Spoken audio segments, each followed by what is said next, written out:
Intermediate 3.8 Classwork.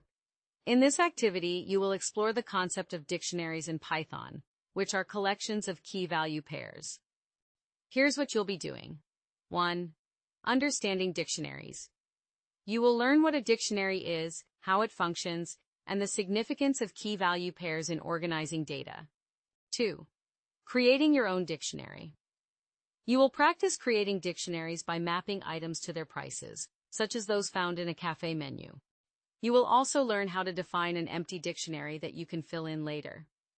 3. Adding and updating entries. You will discover how to add new key-value pairs to your dictionaries and how to update existing values.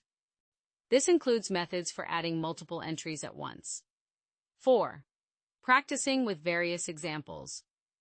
You will complete specific tasks, such as creating dictionaries for various scenarios, modifying them, and checking how the changes reflect in the data structure. 5. Exploring valid and invalid keys. You will gain insights into which types of data can be used as keys in a dictionary and why some data types are not allowed.